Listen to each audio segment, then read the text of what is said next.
Just put on the podcast. Welcome to Just Us Traveling. Buckle up, everybody. And enjoy the ride. Where are we going? We are going to a rock and hard place, I think. Right? Hey! Well, we're actually going from Pueblo, Colorado to Las Vegas. Ooh. Yeah. Yeah, that was a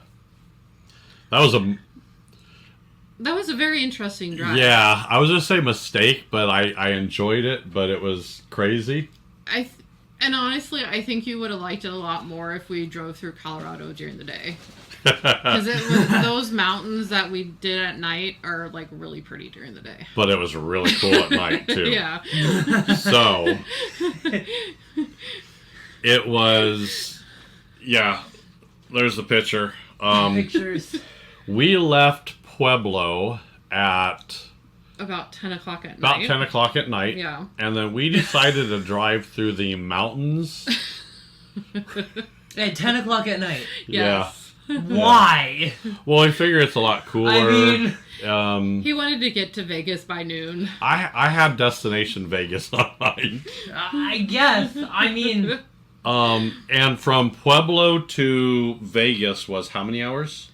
About 11? I think it was about 12. 11, 12 hours or so. Depending on how fast you go. Yeah. And how many stops you make. Yeah. Because that's how it started. That looks interesting. This was after, I think, our first stop where we had to, like, stop and sleep for a couple hours. Yeah. So, now let's explain the route we took, okay? All right. So, in Pueblo, we started off on Highway 50. Okay. We went through the Sasquatch range there in central Colorado. Okay.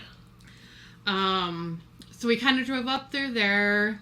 We eventually hit I-70. Okay. Where we, started going west. Okay. We met up with I-15 that went south to Vegas. Yep. So the total distance in miles are about 770 miles. 11 and a half to 12 and a half hours. Yeah. Including stops. And ideal trip duration for this should be 2 or 3 days. Yeah. If you want to see sightseeing, okay? Yeah. We just wanted to get to Vegas. We were going to Vegas. So you did it all in one day. Oh, we did it in about 14 about 14 hours. About 14 hours? We did about 14 hours. We Wow. rushed, but we did get some good stops. Yeah. So, and you're going to see those playing above me here. Mm-hmm. I want to make sure that the music is off here. Yep, music is off. Yeah. All right. I need that. So, I mean, it was definitely a cool trip. Yeah. And there's a couple attractions along the way that if you do it during the day, you can stop and see. Yep. And we've actually done this one before, but it was the Royal Gorge Bridge and Park in Canyon City, Colorado. Yep. Ooh. Highest suspension bridge in... It's one of the highest. Yeah. I remember doing that. That was really fun. We have done that. That might be what we showcase because we have some pictures and we have that experience as well. Yeah. So, you also have the Black Canyon of the Gunnison National Park. Yep. You have the Colorado National Monument, which is in Grand Junction, Colorado. Right. I've done that one before. Grand Junction, believe it or not, and this is... I was shocked. She was shocked. Did you see? I was shocked. They actually have a ton of wineries near Grand Junction. So that's going to have to be something that we go back and do. Okay. There's also the Arches National Park in Moab, Utah. Yep. Yeah. And then once you get into Vegas, you have a lot of these parks there. So there's the Valley of the Fire State Park. Ooh. all of these range from like $10 to $35 to get in. So, yeah, I mean, it's really, it's a good day trip too. So we'll have to do it during the day sometime. So I think our goal is we're needing a lot of followers and stuff. We need to start. This is the show we want monetized as quick as possible. Yes. So we could pay for the RV and it would pay for us constantly tripping. So I'm good with that. That'd be pretty cool. Okay. So there were a couple other like important landmarks that we saw. Okay. So you have historic downtown Salida, Colorado. Okay. This is going to be kind of your like artsy kind of town. There's a lot of riverfront parks, quirky cafes, stuff like that. Right. You also have the Continental Divide at Monarch Pass. That's right. So this is at the top of the mountain, of course. Yep. It's 11,312 feet. Oh wow. So yeah, that's a good place to kind of stop and, you know, stretch and soak in the views. So and the views are beautiful. So if you're watching the slideshow above me, man, it's some beautiful land out there. It is. Yeah. In Grand Junction, we kind of talked about the national monument there. They're known for their red cliffs, tunnels, and a rim rock drive. And Rebecca has her monster. Yeah, she had to find that giant monster, didn't she? That was awesome. So in Utah, there's also the Eagle Canyon viewpoint. It's right off of I-70, so you can find there's all kinds of like scenic stops that you can do. So there's a lot of places where we pulled over and you can see in the slideshow where we've gotten out and stuff like that. But you realize how small you are when you have one of these mountains that you're going by. Yeah. It's just crazy. So, and then of course once we get to Vegas, you have your Welcome to Vegas sign. Yep. So, yeah, I mean, that was my first time going through like Utah and Nevada, because I've always gone up through I've gone through like Idaho to get to like Oregon and stuff. So I've never done. You've actually never driven that route. Through Nevada or Utah. Okay. So beautiful area, right? Oh yeah, it was beautiful. So, they say this can take about $130 to $180 in gas, depending on your vehicle and you know what time of the year it is, I guess. Yeah. And when you do get to Vegas and when you're pulling in through some of these mountains, some of the traffic is pretty crazy. Oh, yeah. And we stopped at one gas station there. I think they had like 100 gas pumps. It was huge. Oh, my gosh. Because it was right before we got to... I think it was right before we got to Nevada, was it? Or no? I think so. That's where... That was one of the stops that we did to get some gas and stuff there, too. Yeah, wow. I mean, it's just the cliffs are amazing. Those are beautiful. Yeah. Yeah. So it's definitely worth a trip there. It looked like it. So it's the sights to go through there and see some of the stuff you see, and keep in mind we were just going to Vegas. We took this route. So we didn't have any stops on there. Mm-hmm. We didn't really have any stops planned. Yeah. I would like to do that maybe with a few, because we drove right by Zion National Park too. Yeah. There was a lot of stuff that we could have done. Right. Now, RV parks. Ooh. There's a lot of them there, right? There are definitely a lot of them. So, yeah, you saw a lot of signs for RV parks. Yeah. Hotels. Wow. Yeah. I mean, national parks, I mean, they were every other exit. Well, yeah, because you're in the middle of nowhere, right? That makes sense. Yeah. So, if you're looking for just getting out into nature, I think even one of those signs that we had, there's a sign, and it says, "Stay off the grass." No, I'm just kidding. We didn't get out to go look at the sign. Yeah. what do we need to tell them to prepare for something like that? So of course you want to always check the weather when you're driving through the mountains. Oh yeah. That's a big thing. Watch out for white foxes running across from you. I know.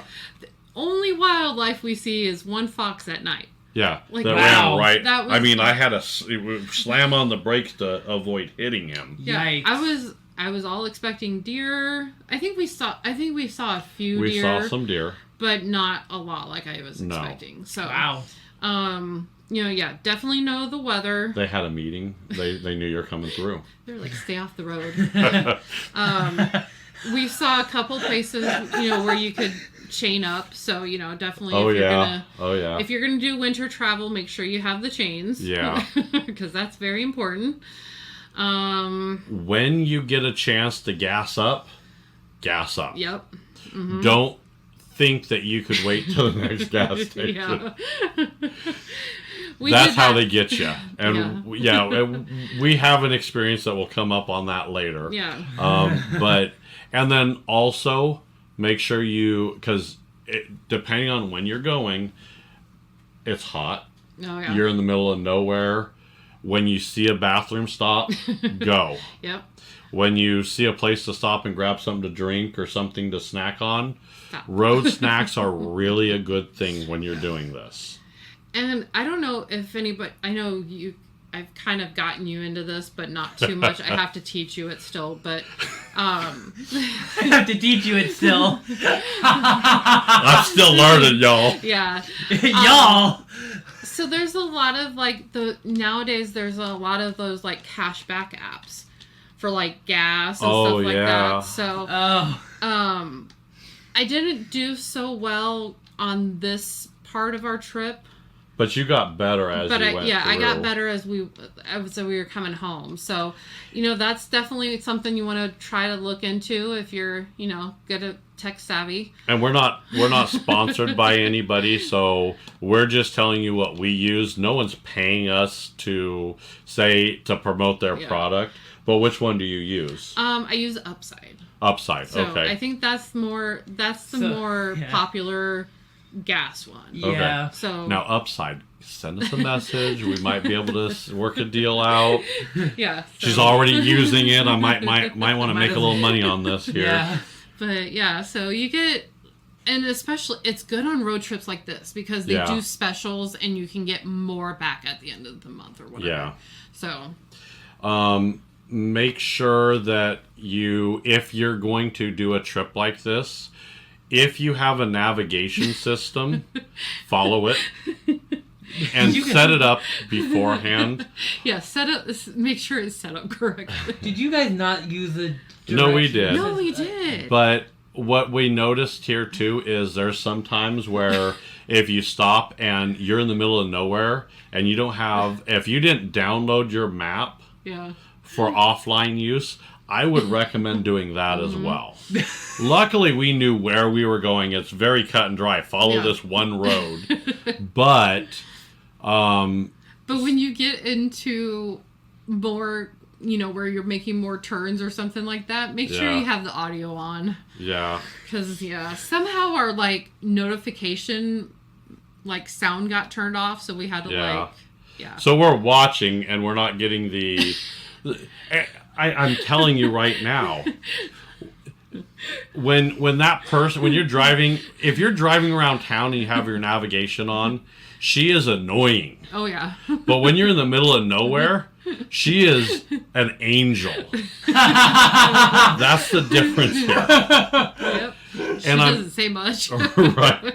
And when she wasn't talking, I'm like, what did you do? Did you piss her off? Is she mad at you? And we realized that she had her the muted on. Yeah. And then we didn't find out to turn her back on until the way home 2 weeks later. And I didn't even know there was a way to mute that. That's the thing. I'm like, it was working. We got out of the car, got back in, and then it didn't work. Yeah. And I'm like, it was working just a second ago. So what the hell? Just note to self, if you're driving around locally and you're just wanting to get the map and you're knowing, but you don't want her to interrupt you and your music playing, you can mute her. Yes. Unmute her if you have no clue where you're going and you're wanting her to tell you. It's a double-edged sword with her. Yes. So it's crazy. It was very interesting. Yeah. I was so bad at So that. it was a good trip. It was. It was kind of a cool trip, and we did it in the middle of the night. So we probably missed some stuff in the day. Yeah. Let us know what we missed in the comments. Make sure you like, subscribe, follow us on Facebook, all the podcast players, wherever you're listening to us or watching from us. Do that and give us a comment and tell us what we missed. Yeah.